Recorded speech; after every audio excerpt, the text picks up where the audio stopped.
হ্যাঁ আম্মু, যাচ্ছি তো। দেখো, দোকানের সামনে আছি। আমার সব মনে আছে। আমি ঠিক মতো নিয়ে আসতে পারবো, চিন্তা করো না। নো প্যাররা। আ আ, ধপাস! হুট করে কার সাথে জানি ধাক্কা, দুজনেই পড়ে যাই। আ আ আ কোন হাতিটার লগে ধাক্কা লাগছে রে? কোমরটা গেছে। ওই, কি বলছস? হাতি? ওই, তোর কোন অ্যাঙ্গেলে আমারে হাতি মনে হয়? বজ্জাত, চোখে দেখাস না? হাতি না তো কি বলবো, শুকনা ক্যাঙ্গারু। কোনো মতে উঠে তার দিকে তাকালাম। হাই হাই, এ তো হাতি না, সুন্দরী যুবতী। এমনে তাকায় আছস কি? চোখ ফুটো করে দেব। হাত দিয়ে তোল। হ্যাঁ হ্যাঁ, তুলসী। মেয়েটিকে তুলে দাঁড় করালাম। ওই পিচ্চি কানা, চোখে দেখোস না? চোখ কি বাসায় রেখে আসছিস নাকি? পিচ্চি? কোথায় পিচ্চি? আশেপাশে তাকালাম। পিচ্চি তোকেই বলছি। কি? আমি পিচ্চি? পিচ্চিকে পিচ্চি ডাকবো না তো কি বুইড়া আঙ্কেল ডাকবো? দেখেন, বাড়াবাড়ি হচ্ছে কিন্তু। আমাকে কোন দিক থেকে পিচ্চি মনে হয়? আমি ফোনে কথা বললাম তাই খেয়াল করিনি, কিন্তু আপনার চোখগুলো কি হয়েছিল? আপনি কি চোখে দেখতে পাননি নাকি? কি? উল্টা আমার উপর দোষারোপ দিচ্ছিস? ওই, তোর নাম কি রে? আর কোথায় থাকিস? আমার নাম নয়ন, আর আমি এইখানেই থাকি। আপনার নাম কি? আমি রুবাইয়া। আর এমনই সময় সেই আপুটার ফোন আসে। ফোনটা কেটে, এই পিচ্চি, এবার ছেড়ে দিচ্ছি। নেক্সট টাইম দেখলে কিন্তু। আরে যান যান, আইসে কই থেকে? আমি আমার নিজের পথে হাঁটা শুরু করলাম। আমার পরিচয় দেই, আমি নয়ন। আমি পড়ি ক্লাস। না থাক, আপনাদের আর শুনতে হবে না। ও, আমার না বাজার করতে হবে। এই তো, পকেটে লিস্ট আর টাকা। আরে, টাকাটা গেল কোথায়? এখন আমার কি হবে? পুরোটা রাস্তা খুঁজে টাকার কোনো হদিস পেলাম না। তাই মনমরা হয়ে বাড়িতে আসলাম। বাড়িতে আসলেই আম্মু বলতে শুরু করলো। তো সাহেব, আপনার বাজার কোথায়? মানে মানে কি মানে মানে করছিস? টাকাটা হারিয়ে গেছে আম্মু। তোকে দিয়ে কোনো কাজ ঠিক মতো হয়েছে বলতো? পারস তো শুধু গিটার নিয়ে টুংটাং গান গাইতে আর সারাদিন ফোন টিপতে। আসলে আম্মু, হয়েছেটা শেষ করার আগেই। কোনো কথা হবে না, এই নে টাকা। এবার যদি কোনো ভুল হয় তাহলে তোর জামা কাপড় খুলে তোকে বাইরে রেখে দেবো। না আম্মু, আমি পারবো। দৌড়ে গেলাম বাজারের জন্য। জীবন মরণের ব্যাপার। বাজার করে কোনো মতে বাড়িতে আসতেই, আমি বাড়িতে ঠিকই আসলেও শান্তিটা আমার সাথে আসলো না। বাড়িতে ঢুকতে একটু চমকে যাই। রাস্তা সেই আপুটা আমাদের বাড়িতে, আর সাথে একটা আন্টিও আছে। বাড়িতে ঢুকে কিচেন রুমে গিয়ে আস্তে করে বাজারগুলো রাখলাম আর মাথা নিচু করে চলে যাচ্ছিলাম। অমনি আম্মু বলতে লাগলো। আইলাট সাহেব, কই যাচ্ছেন? এদিকে দাঁড়ান। জি আম্মু। মনে হয় আপুটা আমাকে দেখে একটু চমকে গেছে। আপা, এ হচ্ছে আমার ছেলে নয়ন। সবেমাত্র 10ম শ্রেণীতে উঠেছে। নয়ন, আন্টি কেমন আছে জিজ্ঞাসা করো। আন্টি ভালো আছেন? একটা হাসি দিয়ে বললেন, বাবা ভালো আছি। আর হ্যাঁ, এনারা আমাদের পাশের রুমে নতুন এসেছেন। আর ও হচ্ছে এনার মেয়ে রুবাইয়া, ইন্টার ফার্স্ট ইয়ারে পড়ে। আন্টি, আপনি যদি কিছু মনে না করেন তাহলে একটা কথা বলি। হ্যাঁ বলো মা। আন্টি, আমি আসার সময় দেখছিলাম আপনার এই পিচ্চি ছেলে না রাস্তার কয়েকটা মেয়েকে দেখছিলাম বিরক্ত করতে। ও, কি? রুবাইয়া আপুর কথা শুনে 440 ভোল্টে ঝটকা খেয়ে গেলাম। আমি আমি কখন মেয়েদের বিরক্ত করলাম? কি রে নয়ন, এসব আমি কি শুনছি? আজকে কিন্তু তোর খবর আছে। আল্লাহ, আমারে বাঁচাও। রুবাইয়া আপুর দিকে তাকাই দেখি রুবাইয়া আপুর মুখটা চেপে হাসছে। হুঁ, আমার সাথে পাঙ্গা? আমাকে চিনো নাই, দেখিয়ে দিব আমি কে। ওদের মাঝ থেকে রুমে গিয়ে একটানে আয়াতুল কুরসি পড়ে যাচ্ছি। নয়ন, এই নয়ন, হ্যাঁ হ্যাঁ হ্যাঁ হ্যাঁ হ্যাঁ আম্মু, এদিকে আয় তো। আসছি। আম্মুর রুমের সামনে এসে দাঁড়ালাম। কি রে, তুই মেয়েদের বিরক্ত করিস? না না, না আম্মু, কখনোই না। কি বলতে চাইছিস? তোর আপু মিথ্যা বলেছে? না না আম্মু, আমার মনে হয় আপু ফাহিমকে দেখেছে। সে দেখতে আমারই মতো, অনেকটা লম্বা, চুল আর চশমা পরে, তাও আবার সেইম আমার প্রেমের। আপু মনে হয় তার সাথে আমায় গুলিয়ে ফেলেছে। দেখ, আজ কিন্তু ছেড়ে দিলাম, নেক্সট টাইম বুঝিস কিন্তু। হ্যাঁ, আম্মু, আমি একটু ছাদে গেলাম। যা, কিন্তু তাড়াতাড়ি চলে আসবি। আম্মুর রুম থেকে বের হয়ে গিটারটা নিয়ে দৌড় ছাদে। নিজের জায়গা ঠিক করে ঠিক মতো বসলাম, হাত গিটারটা নিয়ে বাজানো শুরু করলাম, গান গাচ্ছিলাম। এমন সময় মাথায় যেন কেউ ইট মারলো। ওই কে রে? আমি ও তুমি? আমি ভাবছিলাম কোন কাক জানি চেঁচাচ্ছিল, তাই তাকে তাড়ানোর জন্য ইটের টুকরো মারলাম, কিন্তু এখন তো দেখি এটা। কি? আমার গান কাকের চেঁচানির সমান? হয়তো। বাহ পিচ্চি, তুই গিটার বাজাতে পারোস? এই যে মিসেস, বারবার পিচ্চি ডাকবেন না। আমার একটা সুন্দর নাম আছে, বুঝছেন? পিচ্চির আবার নাম লাগে নাকি? আজকে আমার এত বড় একটা বাস দিছেন না আম্মুর সামনে, চ্যালেঞ্জ। আপনার ব্যান্ড না বাজাইলে আমার নাম নয়ন না। ও, পিচ্চি দেখি আবার রাখতেও জানে। এই বলে রুবাইয়া চলে যাচ্ছিল। পাশে দেখে একটা মরা তেলাপোকা। আমি দ্রুত তার পিঠে মরা তেলাপোকা রেখে বললাম, আপু, আপনার পিঠে একটা তেলাপোকা। তেলাপোকা? হ্যাঁ হ্যাঁ, আমি ভয় পাই না। আমি তো পুরাই টাসকি খেয়ে গেলাম, ভয় পেল না। হঠাৎ রুবাইয়া আপু চিৎকার করে উঠে বলল, তেলাপোকা! আর দৌড়ে এসে আমার কোলে উঠে পড়ল। তেলাপোকা তেলাপোকা। আমি আস্তে করে তেলাপোকাটা পিঠ থেকে সরিয়ে নিলাম আর একটা কাশি দিলাম। আপু নিজের দিকে তাকালো আর নিচে নেমে গেল। দেখ পিচ্চি, এতক্ষণ যা হয়েছে সব ভুলে যা। যদি কাউকে বলছিস বা মাথায় রাখছিস, ঘুষি দিয়ে নাক ফাটিয়ে ফেলবো। আচ্ছা তাই? আপু, ওই যে তেলাপোকা! রুবাইয়া আপু আবারও ভয়ে আমার কোলে উঠতে গিয়ে থেমে গেল। দেখ পিচ্চি, নিজেকে এত বেশি চালাক ভাবিস না, নইলে নইলে কি? তুই দেখবি। আরে, কিছুই করতে পারবেন না। দেখ পিচ্চি, তুই কিন্তু বাড়াবাড়ি করছিস। ঠিক সেই সময় রুবাইয়া আপুর একটা ফোন আসে আর চলে যায় ওখান থেকে। রুবাইয়া আপু চলে যাওয়ার পর আহ, আসছে আমাকে হুমকি দিতে। আমার আম্মুর কাছে বাস দিয়েছে না, এর প্রতিশোধ তো নিতেই হবে। কি করা যায়, কি করা যায়? আইডিয়া। বিকেলে রুবাইয়া আপুর বাসায় চলে আসলাম। আন্টি আন্টি, আপু কোথায়? তোমার আপু তো ভিতরে। কেন, কি দরকার? আপুকে একটু ডেকে দিন। রুবাইয়া, এই রুবাইয়া, শুনছিস? হ্যাঁ আম্মু, বলো। আরে তুই এখানে? আপু, এই নাও। তুমি না আনতে বললা না ওই সময়? হোয়াট? এটা আমি কখন আনতে বললাম? আসলে আমি রুবাইয়া আপুর দিকে সিগারেটের প্যাকেট দিলাম। আরে তখন ছাদে উঠে আমাকে বললেন না? ছি ছি রুবাইয়া, আমি জানতাম না তুই এগুলা খাস। এত নিচেই নামতে পারলি? না আম্মু, বিশ্বাস করো, আমি এগুলো খাই না। এই জন্য তো বলি, মাঝে মাঝে রুমে ঢুকলে ধোঁয়া কোত্থেকে আসে।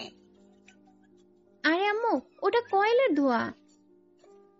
আমাকে 7-5 আর বোঝাতে আসবে না। তোর বাবা আসুক আজকে বাড়িতে। আন্টি চলে গেলে আর রুবাইয়া আপু আমার দিকে ভয়ানক চেহারায় তাকালো। এমন অবস্থায় দেখে আপুকে বললাম, আপু, ভালো আছো? তোর ভালোর গুষ্টি কিলাই, তুই আমাকে ফাঁসানোর জন্য করছিস না? এইটা বলেই রুবাইয়া আপুর তেড়ে আসছিল। দাঁড়াও দাঁড়াও আপু, 1 2 3, এই বলেই দৌড়। ওই পালাস কই, দাঁড়া। রুবাইয়া আপু পেছনে দৌড়। এক পর্যায়ে ধরতে পারলো না, এক জায়গায় দাঁড়িয়ে বলতে লাগলো, তুই এমন করিস না, দেখ তোর কি করি, তখন বুঝবি এই রুবাইয়া কি জিনিস। তুই এমন করিস না, দেখ তোর কি করি, তখন বুঝবি এই রুবাইয়া কি জিনিস। 2 দিন পর, ওই দিন থেকে রুবাইয়া আপু থেকে দূরে দূরে ছিলাম। আজকে সকালে ঘুম থেকে উঠে ফ্রেশ হয়ে নাস্তা করে সোফায় বসে বসে ফোন টিপছিলাম, এমন সময় আম্মুর ডাক। হ্যাঁ আম্মু বলো। আজ বিকেলে তুই তোর রুবাই আপুর বাসায় পড়তে যাবি। আচ্ছা। ফোন চালাতে থাকলাম, কিছুক্ষণ পরে মনে পড়লো আম্মু কি বলল, রুবাইয়া আপুর বাসায় পড়তে যাব। তখন আবার আম্মুকে জিজ্ঞাসা করলাম, আম্মু কি বললে তুমি? তোর রুবাই আপু তার কাছেই পড়তে যাবি। সেকেন্ডের উপর শক খেয়ে যাই। না আম্মু, আমি যাব না। বললাম তো তুই তার কাছেই যাবি, ব্যাস। সে কি আমাকে পড়াতে পারবে? ইন্টার ফার্স্ট ইয়ারে পড়ে, আর পড়াতে পারবে না কেন? ব্রিলিয়েন্ট স্টুডেন্ট, তোর মতো না, বুঝলি? তারপরও যা বলছি তাই, আর কোনো কথা না। কিছু করার নেই। আম্মুর কথার উপরে কথা বলতে পারবো না, তাই বিকেলে চলে গেলাম রুবাইয়া আপু না ছায়ের কাছে পড়তে। বাসায় যেতে রুবাইয়া আপুর এক শয়তানি হাসি। বুঝতে বাকি রইল না কিছু তো একটা করবে আজকে। টেবিলে বস, হুম বই বের কর। হুম প্রথমে গ্রামার বের কর। হুম বল, গ্রামার কাকে বলে? গ্রামারেরও কোনো সংজ্ঞা আছে? আছে, এখন সেটা বল। মনে পড়ছে না। কি বললি? মনে পড়ছে না? তোর হাত দে। কেন? দে বলছি। আচ্ছা, ঠাস হাতের উপর জোরে একবারই। সেন্টেন্স কাকে বলে? সেন্টেন্স কয়েকটি। বাংলায় বলতে বলছি। সেন্টেন্স কাকে বলে? বুঝছেনই তো, কি মারা টানা মারছে। পড়া শেষ করে বাসায় ল্যাংড়াইতে ল্যাংড়াইতে ঢুকলাম, আর আম্মু দেখেই বলতে লাগলো, কিরে তুই এমন করছিস কেন? জল্লাদের কাছে পড়তে দিলে কি ভালোভাবে আসবো? রুমে চলে গেলাম। রাতে সিদ্ধান্ত নিলাম, এইভাবে আর মার খাওয়া যাবে না। আমাকে আমার কাজ করতে হবে। প্রতিদিন এমন ভাবে পড়তে হবে যাতে আমার মারতে না পারে। আর রাতে পড়া শেষ করে ঘুমাতে গেলাম। সকালে আম্মুর ডাকে ঘুম ভাঙলো। তারপর স্কুলে গেলাম। স্কুল থেকে ফেরার সময়, কিরে তোর এ অবস্থা কেন? কেউ মনে হয় তোর ইচ্ছা মতো সাইজ করেছে। আরে আর বলিস না, আমি মনে হয় আর বাঁচতে পারবো না। কেন রে, কি হয়েছে? তাহলে শোন আমার কাহিনী। তারপর ওকে সব বললাম। আমার কাছে একটা প্ল্যান আছে। আরে বেটা, না বলে চুপ করে আসিস কেন? তাহলে শোন। গুড আইডিয়া দোস্ত, এভাবে তাড়ানো যাবে। তারপর ওর কাছ থেকে বিদায় নিয়ে বাড়িতে আসলাম। ফ্রেশ হয়ে খাওয়া দাওয়া করে ঘুম দিলাম। ঘুম থেকে উঠতে একটু দেরি হয়ে গেল। বিকেলে রুবাইয়া আপুদের বাসায়। আম্মু, বাইরে যাচ্ছি। আচ্ছা, যা সাবধানে। ঠিক। আম্মু। কি হয়েছে রে মা? আন্টি দৌড়ে এসে দেখে রুবাইয়া আপু মেঝেতে পড়ে আছে। আরে তুই নিচে পড়ে গেলে কিভাবে?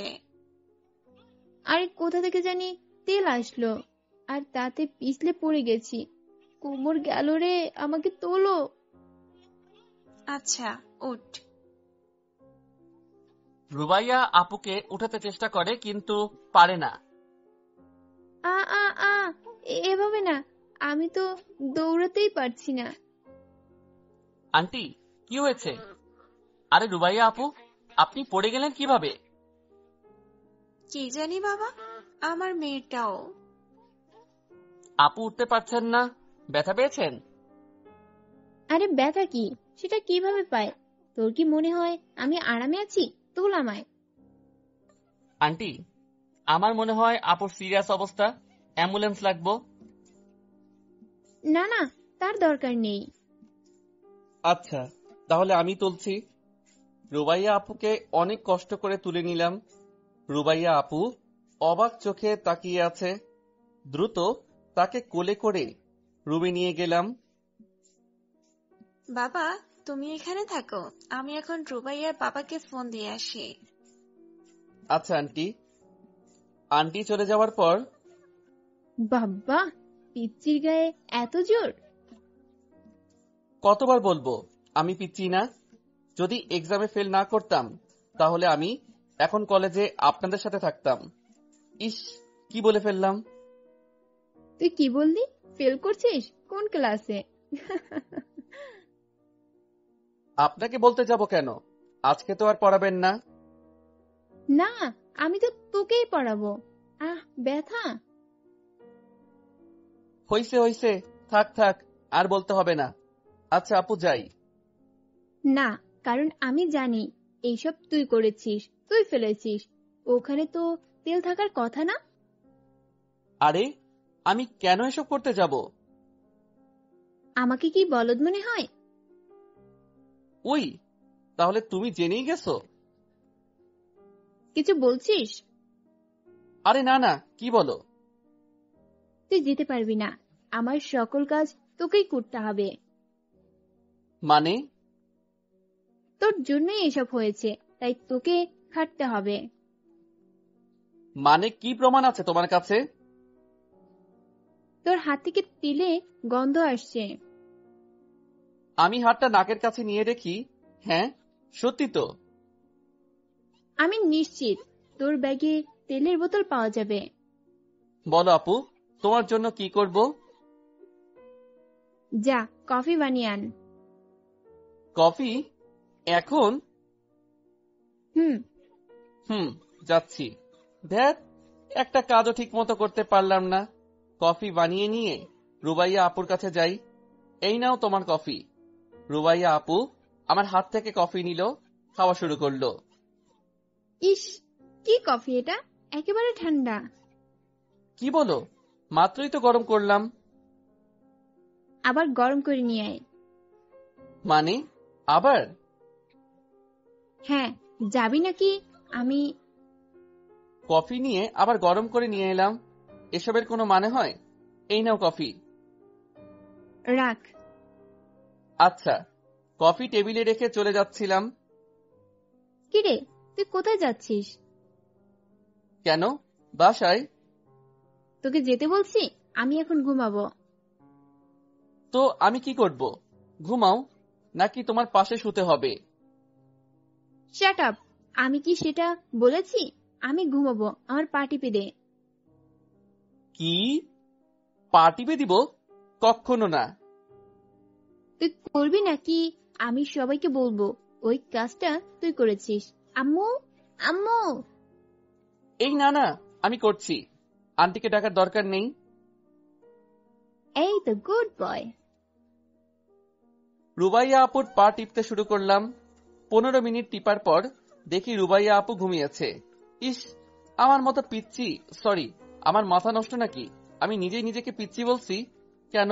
আমার মতো পোলাকে দিয়ে এই খাটানো, এর প্রতিশোধ তো আমি নেবই। চলে যাচ্ছিলাম, চোখটা গেল রুবাইয়া আপুর ঘুমন্ত চেহারার দিকে। ইস, ঘুমন্ত চেহারায় যে কত সুন্দর লাগে। মনে হচ্ছে একটা কিউট বাচ্চা ঘুমাচ্ছে। রুবাইয়া আপু দেখে তো ক্র্যাশ খেলাম। যাই হোক, বাস্তবে আসি। আর জেগে থাকলে ডাইনির মতো লাগে। সেখান থেকে চলে গেলাম। রোজ রুবাইয়া আপুর বাসায় যাওয়া লাগতো পড়ার জন্য। আর মার তো ফ্রি ছিলই, আর আমিও প্রস্তুত ছিলাম প্রতিশোধ নেওয়ায়। এভাবেই ওলট পালট অত্যাচার চলছিল দুইজনের মধ্যে। এইভাবে দেখতে দেখতে 3 মাস কেটে গেল। 3 মাস পরে রাস্তা দিয়ে হেঁটে যাচ্ছিলাম পার্কের পাশ দিয়ে, আমি আর আমার ফ্রেন্ড। হঠাৎ চোখে গেল পার্কের একটা মেয়ের উপর, দেখলাম একজন ছেলে সেই মেয়েকে প্রপোজ করছে। আরো একটু কাছে গিয়ে দেখতে পারলাম সেই মেয়েটার কেউ না, সে হচ্ছে আমার রুবাইয়া আপু। মাথায় হুট করে শয়তানি বুদ্ধি আসে, দ্রুত ফোনটা নিয়ে ছবি তুলে নিলাম। শেষ পর্যন্ত দেখলাম রুবাইয়া আপুও ছেলেটির প্রপোজ অ্যাকসেপ্ট করে নিল। আমি আমার ফ্রেন্ডকে নিয়ে সেখান থেকে চলে আসলাম। কিছু দূর আসতেই সূর্যকে জিজ্ঞাসা করলাম, তুই ওই ছেলেটাকে চিনস? হুম, তানভীর ভাই। জানিস, তানভীর ভাই তার মাকে জন্মের মতো ভয় পায়। ঠিক বলছিস তো? হুম। তানভীর ভাইয়ার বাসা চিনস? হ্যাঁ। আমাকে নিয়ে যা। কেন, কি করবি? তুই আগে নিয়ে চল। আচ্ছা আয়। আচ্ছা আয়। তানভীর ভাইয়ার বাসার সামনে এসে বাসায় নক করলাম। একজন আন্টি এসে দরজা খুলে দিল। হ্যাঁ বাবা, বলো কাকে চাই? এটা কি তানভীর ভাইয়ের বাসা? কিন্তু সে তো বাসায় নেই। আন্টি, আপনার সাথে কিছু কথা ছিল। হ্যাঁ বলো। আন্টি, আপনার ছেলেকে আমার বোন হতে দূরে থাকতে বলুন। আমার কথা শুনে সূর্য আর আন্টি দুজনেই হা করে তাকিয়ে আছে আমার দিকে। আমার ছেলে তোমার বোনের পিছনে? মানে বুঝলাম না। দেখেন, আপনার ছেলে অনেকদিন ধরে আমার বোন রুবাইয়াকে বিরক্ত করছে। আজ তো প্রপোজ পর্যন্ত করে ফেলেছে। কি বলছো এসব? আন্টি, এই দেখুন ছবি। পার্কের তোলা ছবিগুলো দেখালাম। আমার ছেলে এসব করেছে? কতবার মানা করেছি মেয়েদের থেকে দূরে থাকতে, আজ ওর খবর আছে। বাবা ধন্যবাদ তোমাকে, আমার ছেলে আর যাবে না। ধন্যবাদ আন্টি, এই বলে চলে গেলাম। দোস্ত, তুই একটা জিনিস বটেন। বুঝতে হবে আমাকে দিয়ে খাটানো। আচ্ছা, আমি যাই। আচ্ছা ভাই, পরদিন বিকেলে ছাদে দাঁড়িয়েছিলাম, রেলিং এর পাশে দাঁড়িয়ে ফোন চালাচ্ছিলাম। এমন সময় মনে হলো কেউ আমার সামনে এসেছে। হঠাৎ আমার গলা চেপে ধরেছে। আচ্ছা ভাই, গল্প কি এতটাই খারাপ লাগে যে একটা লাইক বা কমেন্ট করেন না? চুপি চুপি করেও আসেন আর ভিডিও দেখে চলে যান। একটা লাইক তো করতে পারেন। যাই হোক, গল্পে ফিরে আসি। তোকে তো আমি ছাড়বো না। রুবাইয়া আপু, তুমি ছাড়ো আমাকে, ছাড়ো। পিচ্চি, তুই কি করছিস বল? আপু, গলাটা ছাড়ো, নইলে কিছু বলার আগেই তো উপরে চলে যাব। ছাড়বো না, আজ তোকে মেরেই ছাড়বো। রুবাইয়া আপু, প্লিজ প্লিজ। রুবাইয়া আপু ছেড়ে দিল। বল তুই কি করছিস? আমি আবার কি করব? তাহলে তানভীর কেন রিলেশন শেষ করে চলে গেল? সে তো আর ভয়ে বাইরে বের হতে চায় না। তাকে অনেক জিজ্ঞাসা করার পর বলল আমার ভাই নাকি বিচার দিছে। আমার কোন ভাই আছে যে বিচার দিবে? হাসছিস কেন? আমি জানি এইসব তুই করছিস। করছি। আমার সাথে পাঙ্গা নিলে এমনই হবে। এমন করিস না, বুঝিস ঠালা। আচ্ছা যা, পারলে কর। রুবাইয়া আপু চলে গেল। আমি রাতে বাসায় গেলাম। রুমে ঢুকতে যাব তখনই আম্মুর ডাক। হ্যাঁ আম্মু, বলো। এখানে আয়। আসছি, বলো। বেশি সাহস হয়ে গেছে তাই না? মানে? আজ অবন্তিকার ফ্যামিলির থেকে কল এসেছিল, তুই নাকি অবন্তিকে প্রপোজ করেছিস। অবন্তিকে? আর আমি কখন করলাম? বেশি অভিনয় করা লাগবে না। আজ তোর বাসায় কোনো জায়গা নেই, যা বাসা থেকে বের হ। আম্মু, বিশ্বাস করো। যা, তুই এখনই বের হ। আম্মু ঘর থেকে বের করে দিল। সিঁড়ির মধ্যে বসে পড়লাম। উফ, বাইরে কি ঠান্ডা। এমন সময় একটু হাসির আওয়াজ পেলাম। পাশে তাকিয়ে দেখি রুবাইয়া আপু আমাকে দেখে হাসছে। কিরে পিচ্চি, এখন কেমন লাগছে? বুঝেছিস তো আমার সাথে লাগলে কি হয়? তুমি এসব করেছো, তাই না? অবশ্যই, অবন্তীর বড় বোন আমার ফ্রেন্ড। আমি জাস্ট মিথ্যা বলে আগুন লাগিয়ে দিলাম। আমার আম্মু বের করে দেওয়ায় এতটা কষ্ট লাগছিল না, যতটা না রুবাইয়া আপুর হাসি দেখে লাগছে। কেমন আম্মু আমার? আমার কথা বিশ্বাস না করে আরেকজন এটা বিশ্বাস করে ফেললো। কিরে পিচ্চি, তুই কাঁদছিস? চোখে হাত রেখে দেখি, হ্যাঁ সত্যি, পানি এসে গেছে। চোখ মুছে ফেললাম।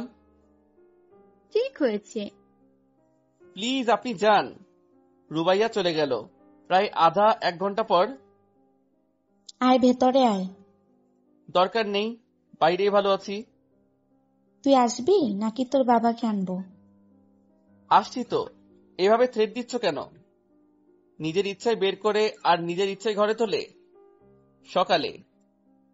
দেখ, আমি আর তোর আব্বু 2 দিনের জন্য বাইরে যাচ্ছি, তুই পারবি তো একলা থাকতে? আরে কোনো টেনশন নিও না, তবে একটা সমস্যা। কি? রুবাইয়া আপুর বাসায় গিয়ে পড়তে গেলে কেমন জানি আনইজি লাগে।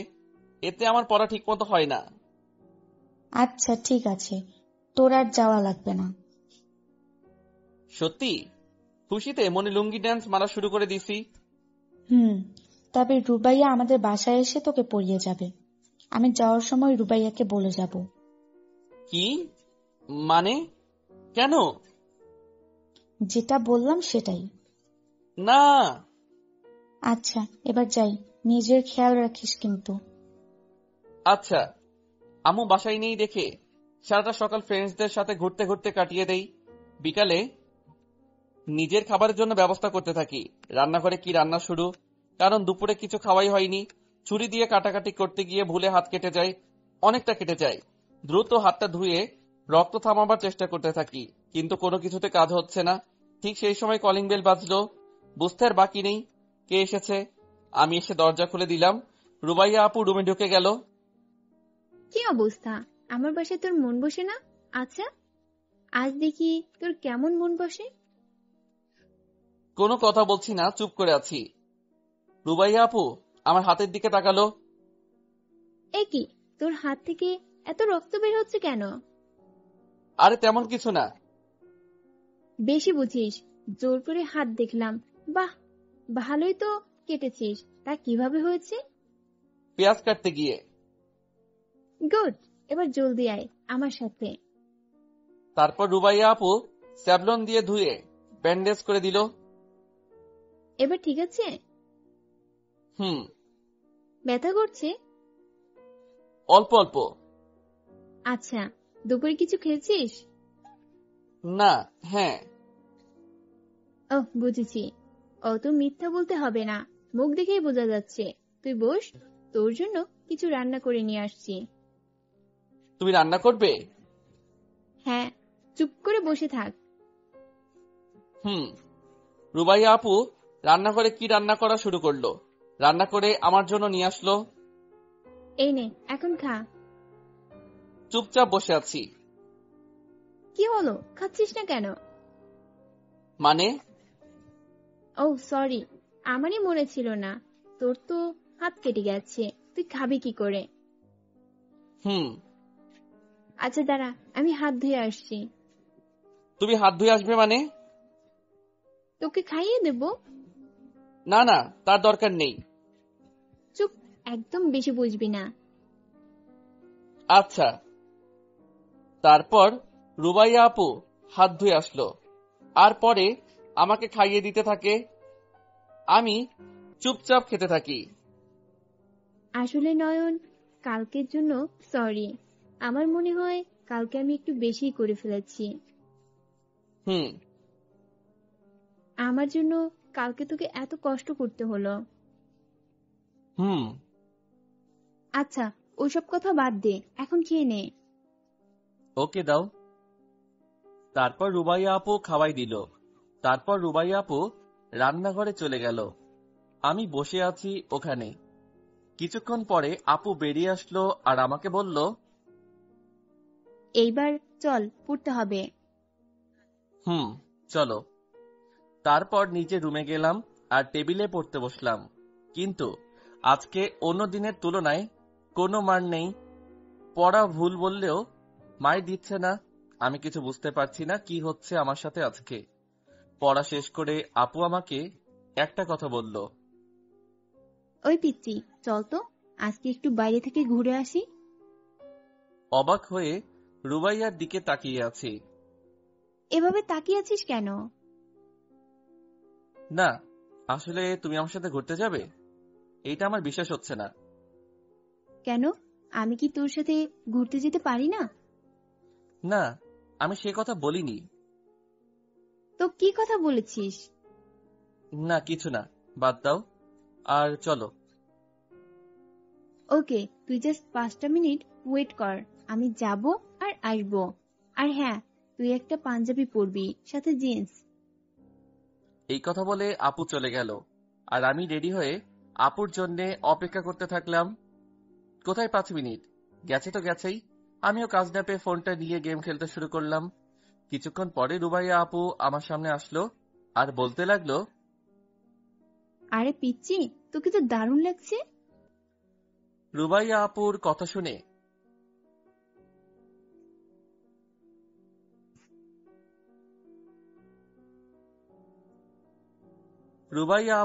শুনে আপুর দিকে তাকালাম। আপুর দিকে তাকিয়ে তো আমি অবাক হয়ে তাকিয়ে আছি।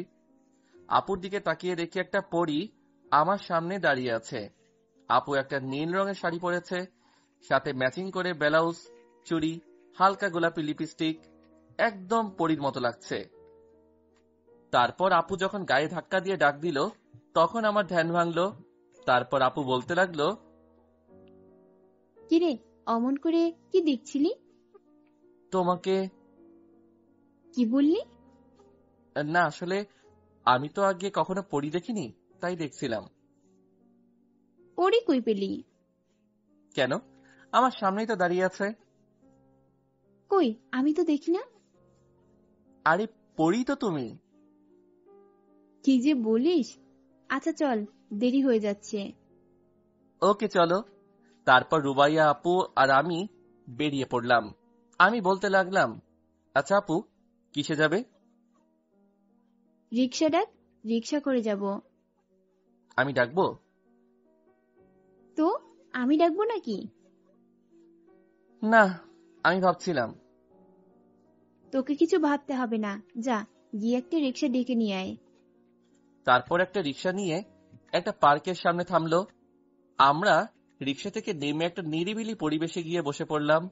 চারিদিকে সবাই জোড়ায় জোড়ায় বসে আছে। মাঝে মাঝে আপু দুই একটা কথা বলছে আর আমি উত্তর দিচ্ছি। কতক্ষণ পরে একটা বাদাম বিক্রেতা বাদাম নিয়ে যাচ্ছে। বাদাম দেখে রুবাইয়া আপু বাদাম কিনলো। আপু একাই খাচ্ছে, আমি চুপ করে বসে আছি, কিছুই বলছিল না। এমন সময় আপু আমার দিকে তাকিয়ে দেখে আমি চুপ করে বসে আছি।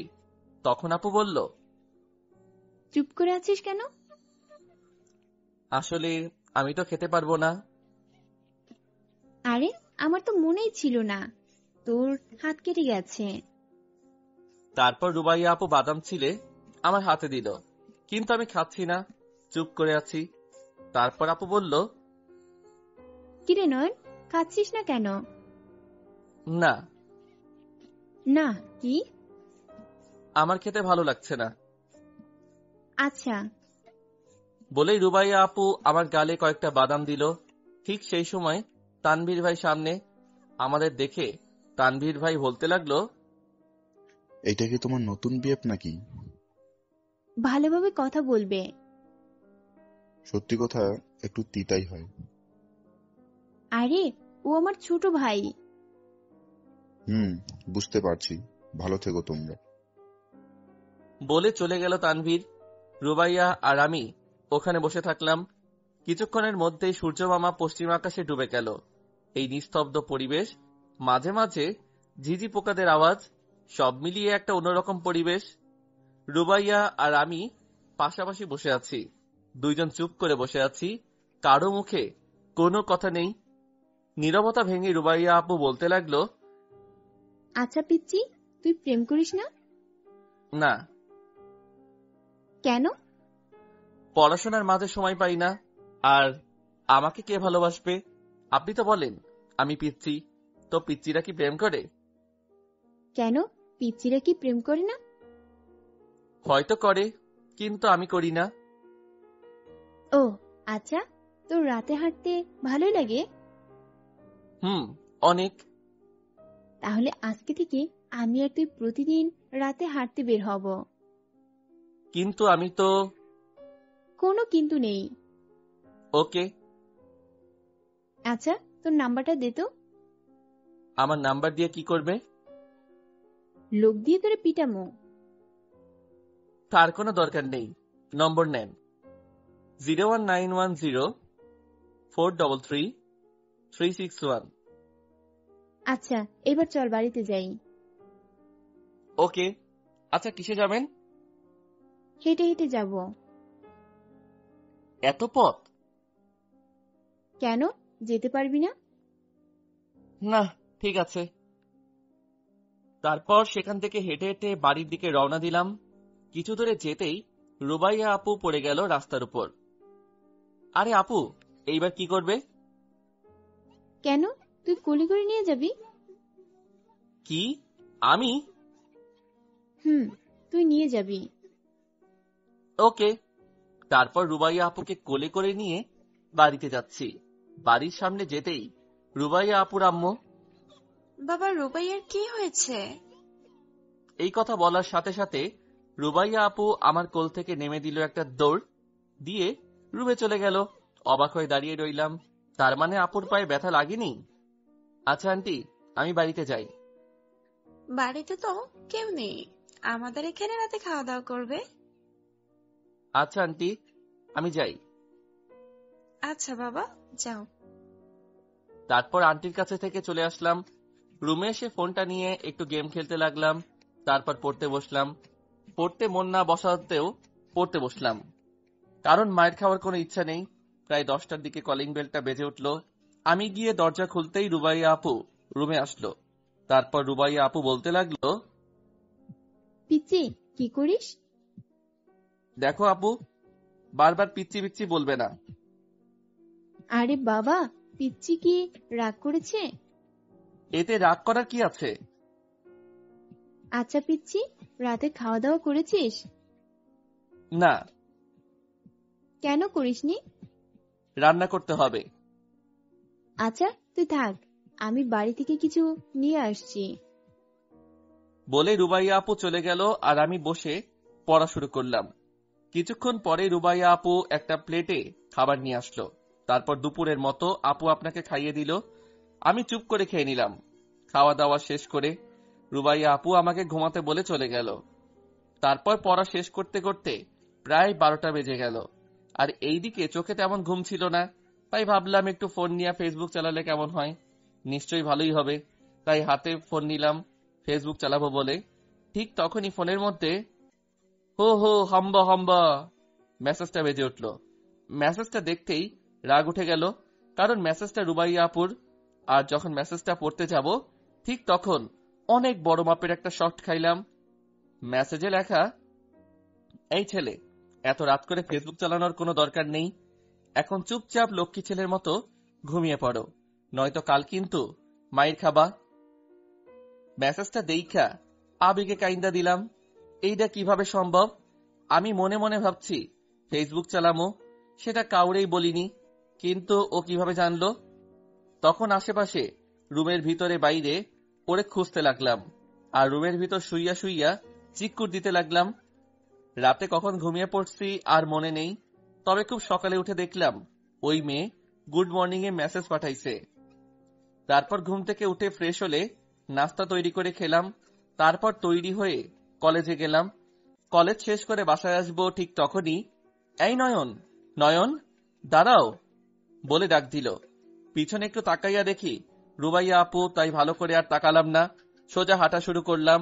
কিন্তু আমি ওনাকে ছেড়ে যেতে চাইলে কি হবে? উনি তো আর আমাকে ছাড়ছে না।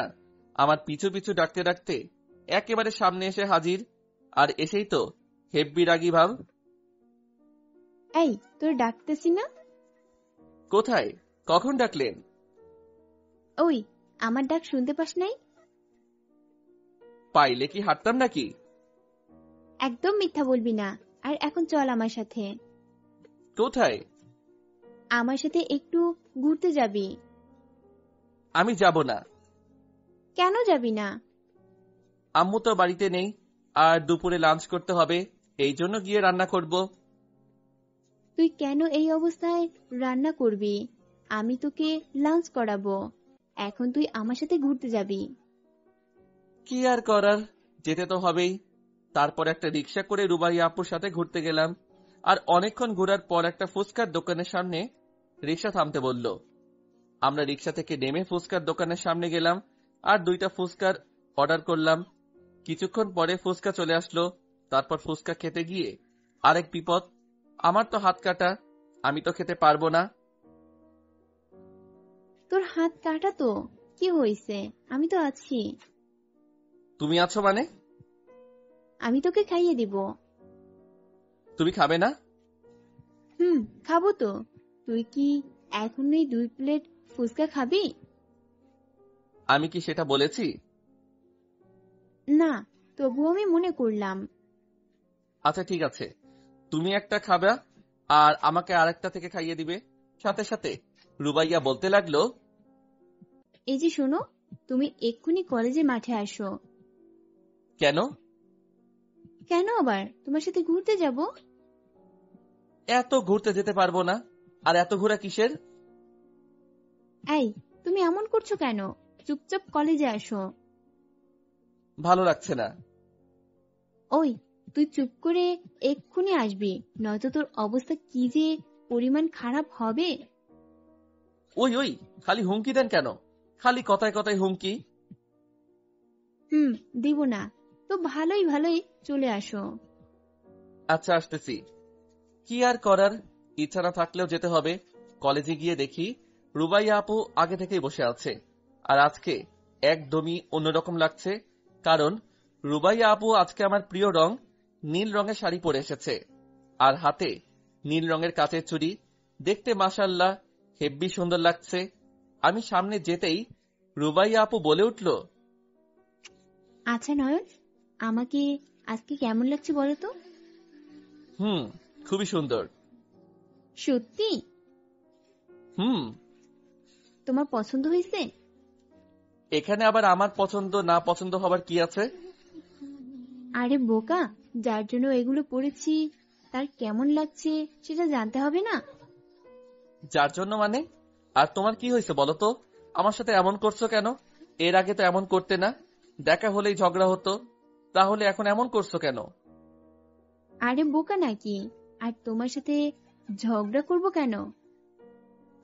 বোকাই। এবার বলো কার জন্য সেজেছো? আমার লজ্জা করে। আজব পাবলিক তো। আচ্ছা, তুমি রাখো তোমার লজ্জা, আমি গেলাম। আজব বলো আর গুজব বলো, যাই বলো না কেন, আমার সত্যি লজ্জা লাগছে। তো তোমার আর বলতে হবে না, আমি গেলাম। এই না না, তুমি যাবা না, আসলে আমি তোমার জন্য এগুলো পড়েছি। আমার জন্য মানে? আমার জন্য তুমি কেন সাজতে যাবে? এই, তুমি কি কিছুই বুঝো না? না। সত্যি কিছু বুঝো না? না, আর বুঝলে কি আমি তোমার কাছে শুনতাম? সেটাও কথা, তাহলে শোনো। আমি তখন আমার একটা ফোন আসে, আর আমি তাড়াতাড়ি বাড়িতে চলে যাই। ফোনটা কার ছিল, কে ফোন করেছিল, কিছুই জানে না রুবাইয়া। রুবাইয়া মন খারাপ করে বাড়ি ফিরে আসে, আর বাড়ি ফিরে আসতেই যেটা দেখে, রুবাইয়া গাড়িতে গিয়ে দেখে তার মামাতো বোন তাদের বাড়িতে এসেছে। রুবাইয়া তাকে পেয়ে তো মহা খুশি, আর আমার মা বাবা গ্রাম থেকে চলে এসেছে। আমার আম্মু ওই হাতের দিকে তাকিয়ে দেখে হাত কাটা। এইটা দেখে আম্মু বলতে লাগলো, নয়ন, হাত কাটলো কি করে? আম্মু পেঁয়াজ কাটতে গিয়ে। একটু সাবধানে তো করবি। তারপর আম্মু রুমে চলে গেল, আর আমি ওখানে বসে রইলাম। সেদিন আর রুবাইয়া পড়াতে আসলো না। রুবাইয়া চিন্তায় পড়ে গেল, আমার কিছু হয়নি তো। রুনাইয়ার এমন চিন্তিত দেখে রুবাইয়ার বোন তাকে জিজ্ঞাসা করলো, কি রে আপু, এত চিন্তা করিস কাকে নিয়ে?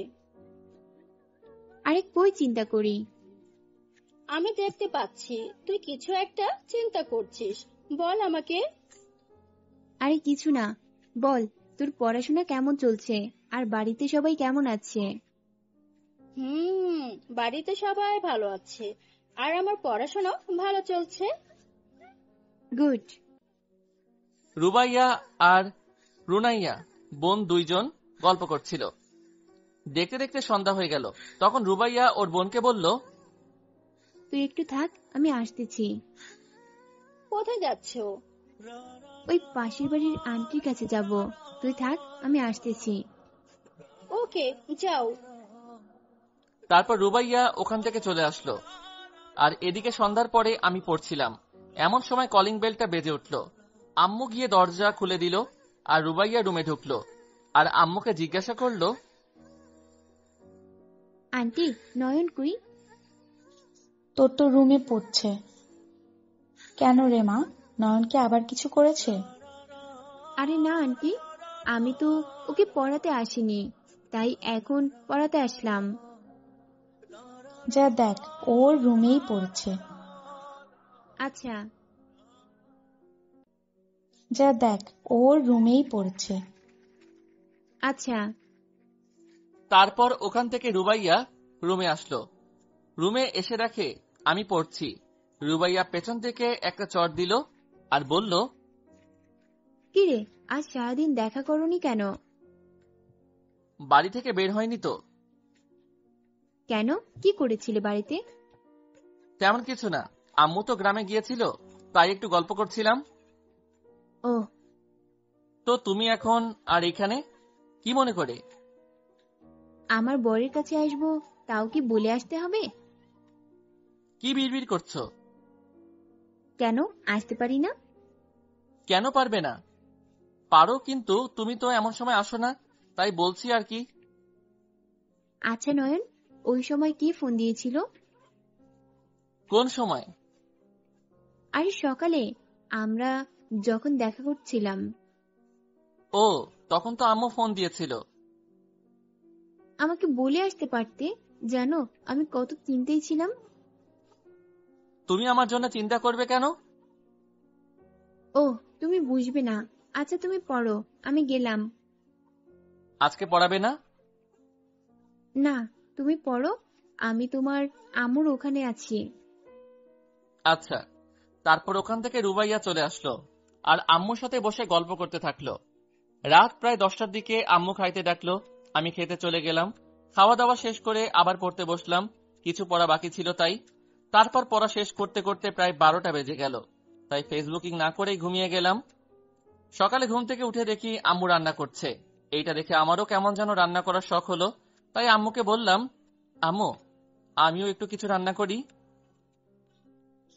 তুই আবার কি রান্না করবি? পায়েস রান্না করি। আচ্ছা করছি, এখন নাস্তা খেয়ে নে। তারপর নাস্তাকে চলে গেলাম কিচেন রুমে পায়েস রান্না করতে। তারপর পায়েস রান্না করলাম, একবারও চেখে দেখিনি কিছু কেমন হয়েছে। রান্না শেষ করে আব্বু আম্মু বসে আছে, তাদের কাছে নিয়ে গেলাম। এমন সময় কলিং বেল বাজলো। আমি গিয়ে দরজা খুলে দিলাম। দরজার ওপাশে রুবাইয়া দাঁড়িয়ে আছে। তখন রুবাইয়াকে দেখে বলতে লাগলাম, আরে তুমি, আসো আসো, ভিতরে আছো। আর তোমার সাথে ওইটা কে? এটা হলো আমার মামাতো বোন, ওর নাম লিলি। লিলি, আয় ভিতরে। তারপর ওরা ভিতরে ঢুকলো আর আমি দরজা বন্ধ করে তাদের ওখানে আসলাম। তারপর রুবাইয়া তার মামাতো বোনকে সবার সাথে পরিচয় করিয়ে দিল। সবাইকে থামিয়ে দিয়ে বললাম, আচ্ছা তোমরা পায়েস খাইতে থাকো, আমি আসতেছি। বলে ওখান থেকে ওয়াশরুমে চলে গেলাম। আম্মু সবাইকে পায়েস বেড়ে দিল। রুবাইয়া 1 চামচ খেয়েই ওয়াশরুমে চলে গেল। রুবাইয়া দৌড়ে এসে দরজা ধাক্কাতে থাকে। আমি দরজা খুলতেই রুবাইয়া ওয়াশরুমে ঢুকে আমাকে বের করে দিয়ে দরজা লাগিয়ে দেয়। আমি শুধু দাঁড়িয়ে দাঁড়িয়ে তামাশা দেখতে থাকলাম। পায়েসে যে চিনির বদলে লবণ দিয়ে ফেলেছি, আসলে প্রথমবার বানিয়েছি। তারপর আব্বু বলতে লাগলো, দিন দিন একটা বাঁদরে ঘাটতি হচ্ছে। সরি, আমার জন্য এমন পায়েস খেতে হলো। ঠিক আছে। আচ্ছা, বিকালে রেডি থাকিস। ঠিক আছে। না মানে কি জন্যে? তোকে আর নীলিমাকে নিয়ে বাইরে ঘুরতে যাব। কেন? কেন মানে, তুই আমাদের সাথে যাবি। যাব না। কিছু বলছিস? আরে বলছি যাব না কেন, অবশ্যই যাব। Good boy. আমি নীলিমার দিকে তাকিয়ে দেখি নীলিমা মিট মিট করে হাসতেছে। এইদিকে আমার তো রাগ হচ্ছে। রুবাইয়া আর নীলিমা চলে গেল। বিকেলে রুবাইয়া রেডি হয়ে এসে আমার বাসায় আসে। আমার রুমে গিয়ে দেখে নাক ডাকার আওয়াজ। কি হলো, এমন আওয়াজ কোথা থেকে আসছে? রুবাইয়া বিছানার কাছে গিয়ে কম্বল সরিয়ে দেখে আমি আরামসে ঘুমাচ্ছি। রুবাইয়া সেকেন্ডের মধ্যে রেগে গিয়ে এক টানে আমাকে বিছানা থেকে নামিয়ে দেয়। কি কি কি হলো? ভূমিকম্প? ভূমিকম্প না, আমি উপরে তাকিয়ে দেখি, বাহ, আমার বাসায় ডানাকাটা পড়ে আসলো কোথা থেকে? ফাজিল, ভালো করে তাকা, এটা আমি। চোখ ডলতে থাকে। অনলি 5 মিনিট সময় দিলাম, এর মাঝে যদি রেডি না হোস তাহলে বুঝবি। আচ্ছা, কোনো মতে দ্রুত 5 মিনিটে রেডি হয়ে নেই। এরপর আমি আর রুবাইয়া একটা রিক্সা আর নীলিমা অন্য একটা রিক্সা করে নিয়ে প্রথমে পার্কে গেলাম। দেন শপিং এ নিয়ে এসে আসল বাসটা দেয়। টানা 2.5 ঘন্টা শপিং করিয়ে আমার 12টা বাজিয়ে দেয়। রুবাইয়ার শপিং এর সাথে নীলিমাও শপিং করে। রুবাইয়া আর নীলিমার চোখ ফাঁকি দিয়ে আমি নীল রঙের একটা শাড়ি কিনে নেই রুবাইয়ার জন্য। এরপর রাতে বাড়ি ফিরে যাই। রাতে শুয়ে ভাবতে থাকি, সারাদিনের কথা ভাবতে থাকি। আমি বুঝতে পারছি আমি রুবাইয়াকে ভালোবেসে ফেলেছি। তাই এক কঠিন সিদ্ধান্ত নিলাম, রুবাইয়াকে প্রপোজ করলে কেমন হয়। যা হবে দেখা যাবে পরে। এইসব ভাবতে ভাবতে ঘুমিয়ে গেলাম। এইভাবে যাচ্ছিল আমাদের দিনগুলি। রুবাইয়া আমাকে অনেক কেয়ার করে, আর আমি রুবাইয়াকে লাইক করি, কিন্তু মনের কথা কি করে বলবো সেটাই বুঝতে পারি না। দেখতে দেখতে 15-20 দিন হয়ে গেল। নীলিমা ও তাদের বাড়িতে চলে গেল। নীলিমা ভালো একটা মেয়ে ছিল, অনেক মিশুক, সবাইকে খুব তাড়াতাড়ি ফ্রেন্ড বানিয়ে নিতে পারে। হঠাৎ একদিন রাতে আমার মাথায় একটা শয়তানি বুদ্ধি এলো যে রুবাইয়াকে প্রপোজ করেই দেখি কি হয়। তা ঠিক করলাম কালকেই রুবাইয়াকে প্রপোজ করব, কিন্তু কিভাবে করব এটা চিন্তা করেই পাচ্ছিলাম না। তারপর মনে পড়লো আমার কাছে তো রুবাইয়ার পছন্দের শাড়ি আছে, ওটাই দিয়ে করব বলে রাতে ঘুমিয়ে গেলাম। সকালে আজ অন্য দিনের চেয়ে খুব বেশি প্রস্তুতি নিয়ে নিচ্ছি, আর ব্যাগে রুবাইয়ার জন্য পছন্দ করা সেই শাড়িটা নিয়ে নেই। অন্যদিকে রুবাইয়াকে যে ছেলে প্রপোজ করেছিল সে মানে তানভীর রুবাইয়াকে অপমান করার জন্য নতুন ফাঁদ তৈরি করে। রুবাইয়া কলেজে তার বান্ধবীদের সাথে ঢুকতেই, কি ম্যাডাম, আপনার সেই পিচ্চি বয়ফ্রেন্ড কোথায়? আর ম্যাডাম, আপনার আর ওই পিচ্চিটাদের মাঝে কিছু হয়েছে নাকি? শাট আপ, একটাও ফাউল কথা বলবে না, নইলে কিন্তু প্রিন্সিপালের কাছে বিচার দেব। আরে আরে যাও, যা পারো তাই করো। সত্যি বলতে তো ফুলের গায়েও খোঁচা লাগে। কলেজে যেতে আরো কয়েকজন একইভাবে রুবাইয়াকে খোঁচা দিতে থাকে।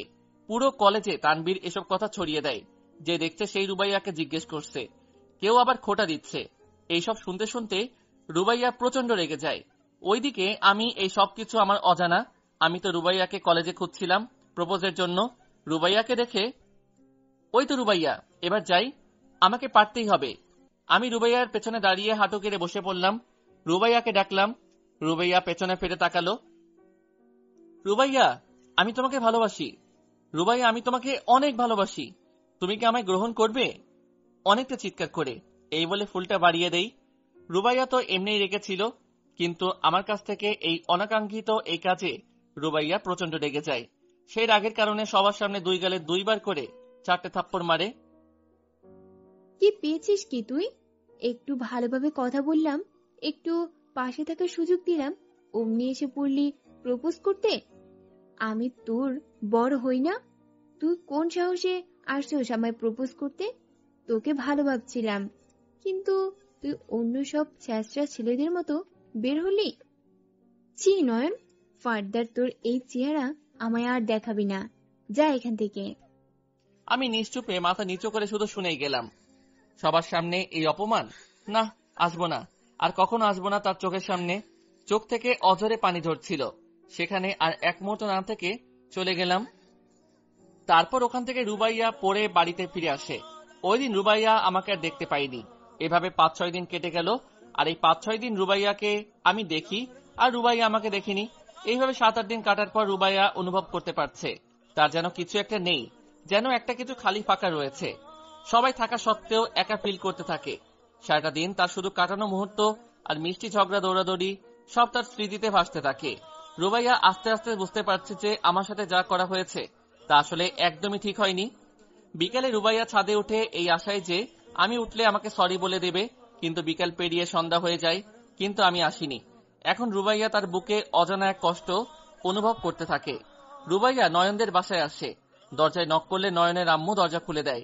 দরজা খুলতেই রুবাইয়া আম্মুকে প্রশ্ন করে, আন্টি, নয়ন কোথায়? আসলে মা, কি আসলে নয়ন নেই। নেই মানে কি? আসলে ও বাড়িতে নেই। ও আচ্ছা, বাইরে গিয়েছে, কখন আসবে? বাইরে না, সে তার মামার বাসায় গিয়েছে। কি, মামার বাসা? কবে? এই তো 8-9 দিন আগে। কেন, আর কবে আসবে? কি জানি, 8-9 দিন আগে স্কুল থেকে তাড়াতাড়ি বাড়িতে চলে এসে মন মরা হয়ে এসেই বলল এখানে আর থাকতে চায় না। এক প্রকার জেদ ধরে চলে গেল। আর কবে আসবে এই সম্পর্কে কিছু বলেনি। মা, তুই বাইরে দাঁড়িয়ে থাকবি, ভেতরে আয়।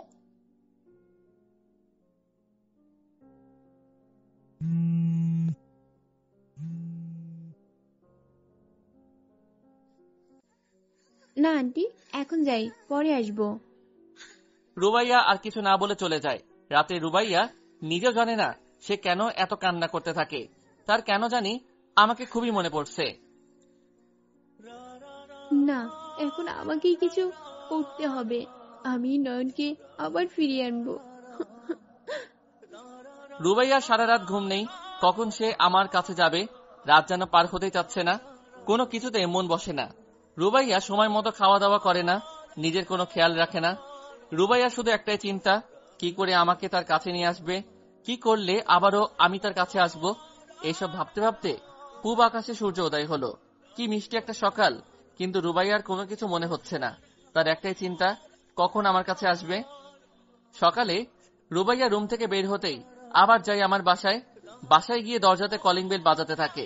ওদিকে আমার আম্মু, এত সকালে কে এলো, এইসব ভাবতে ভাবতে এসে দরজা খুলে দিল। দরজা খুলতেই রুবাইয়াকে দেখে আম্মু জিজ্ঞাসা করলো, কি রে মা, তুই এত সকালে বাসায়? সবাই ঠিক আছে তো? আন্টি, আন্টি একটা কথা বলবো? হ্যাঁ বল। নয়নের মামার বাড়ির ঠিকানা পাওয়া যাবে? কেন? আর তুই নয়নের মামার বাড়ির ঠিকানা দিয়ে কি করবি? আমার নয়নের সাথে দেখা করাটা খুব দরকার। কেন রে মা, নয়ন কিছু করেছে? না, ও কিছু করেনি, যা করেছি সব আমি, বলেই কান্না করে দিলাম। কি রে মা, তুই কাঁদিস কেন? তুই কি নয়নকে ভালোবাসিস? নিজের জীবনের থেকেও। নয়ন জানে সেটা? না। আচ্ছা, তুই ভেতরে আয়, আমি তার ঠিকানা দিচ্ছি। তারপর আম্মু রুবাইয়াকে আমার মামা বাড়ির ঠিকানাটা দেয়। ঠিকানা নিয়ে রুবাইয়া বেরিয়ে পড়ে। সারাটা পথ ধরে আমাকে ভেবে চলেছে। সময় যেন পার হচ্ছে না।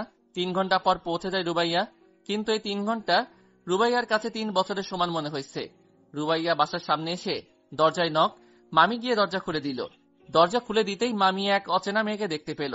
অচেনা মেয়েটি হচ্ছে রুবাইয়া।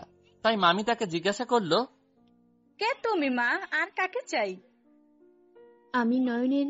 না, কিছু না, নয়ন আছে। হ্যাঁ আছে, কিন্তু কে তুমি? আন্টি, আমাকে একটু নিয়ে যান না তার কাছে, তাহলে সব বুঝতে পারবেন। আচ্ছা আসো। তারপর রুবাইয়াকে রুমে নিয়ে যায় আমার মামি, কিন্তু আমি তখন রুমে ছিলাম না। তাই রুবাইয়া জিজ্ঞাসা করলো, কোথায় নয়ন? মনে হয় ছাদে আছে, তুমি গিয়ে দেখতে পারো, আমার কিছু কাজ বাকি আছে। আচ্ছা আন্টি, ধন্যবাদ। তারপর রুবাইয়া সিঁড়ি দিয়ে ছাদে ওঠা শুরু করলো। ছাদে উঠে পড়ে। ছাদে উঠে দেখে ছাদে কেউ নেই। আশা করেছিল ছাদে হয়তো সবার আগেই আমাকে দেখতে পাবে, কিন্তু নেই। রুবাইয়া ফিরে যেতে শুরু করে। তখনই মনে হয় সে কিছু শুনতে পায়। কত রাত আমি কেঁদেছি বুকের গভীরে কষ্ট নিয়ে। শূন্যতায় ডুবে আছি এই আমি, আমাকে তুমি ফিরিয়ে নাও। রুবাইয়া এই গানটি শুনতে পেয়ে থেমে যায়। তার বুঝতে আর বাকি নেই যে এটা কার গলা। রুবাইয়া উপরে ছাদে ওঠা শুরু করে। উঠে আমাকে উল্টো দিকে মুখ করে গিটার হাতে গান গাইতে অবস্থায় পায়। নয়ন। আমি থেমে যাই। আমার কাছে ভয়েসটা চেনা চেনা লাগছিল। পিছনে ঘুরে দেখি রুবাইয়া। বড় ধরনের শক খেলাম। উঠে দাঁড়িয়ে পড়ি। উপরে ছাদ থেকে নিচে নেমে যাওয়ার জন্য পা বাড়িয়ে দিলাম। ছাদ থেকে নেমে যাব তখনই রুবাইয়া ডাক দেয়, নয়ন, দাঁড়া দাঁড়া নয়ন। কি জন্য এসেছো এখানে? তুমি তো চেহারা দেখতে চাও না। চলেই তো আসলাম সেখান থেকে। নয়ন, আসলে আই এম সরি। আমি রাগের মাথায় তোমার সাথে অনেক খারাপ করেছি। নয়ন, আই এম সরি। আমি রাগের মাথায় তোমার সাথে অনেক খারাপ করে ফেলেছি। তুমি যা করেছো ঠিকই করেছো। আমার উচিত শিক্ষা হয়ে গেছে। নয়ন, প্লিজ আমাকে মাফ করে দে। আমি কেন তোমাকে মাফ করব? তুমি তো কোনো ভুল করনি। ভুল আমি করেছি। আমি মাফ চাইছি। নয়ন প্লিজ, আমি আমার ভুল বুঝতে পেরেছি, আমাকে ক্ষমা করে দে। আমার ক্ষমা করা বা না করা তাতে তোমার কি? রুবাইয়া নিশ্চুপ হয়ে যায়। রুবাইয়ার চোখ দিয়ে অঝরে পানি পড়তে থাকে। তার কাছে এই প্রশ্নের উত্তর নেই। নয়ন, কারণ আমি তোকে ভালোবাসি। আমি এটা শুনে থ হয়ে যাই, কিন্তু আমি বাসি না। প্লিজ আর এসো না, আর এখান থেকে চলে যাও। নয়ন প্লিজ, প্লিজ। তারপর রুবাইয়া আর কোনো কথা বলে না, ওখান থেকে চলে আসে। আর রুবাইয়াও রাতে বাসায় ফিরে যায়। রুবাইয়া বাড়িতে ফিরে অঝরে কাঁদতে থাকে যে কান্না কেউ দেখতে পাচ্ছে না আল্লাহ ছাড়া। ভালোবাসা কি এতই অপরাধ?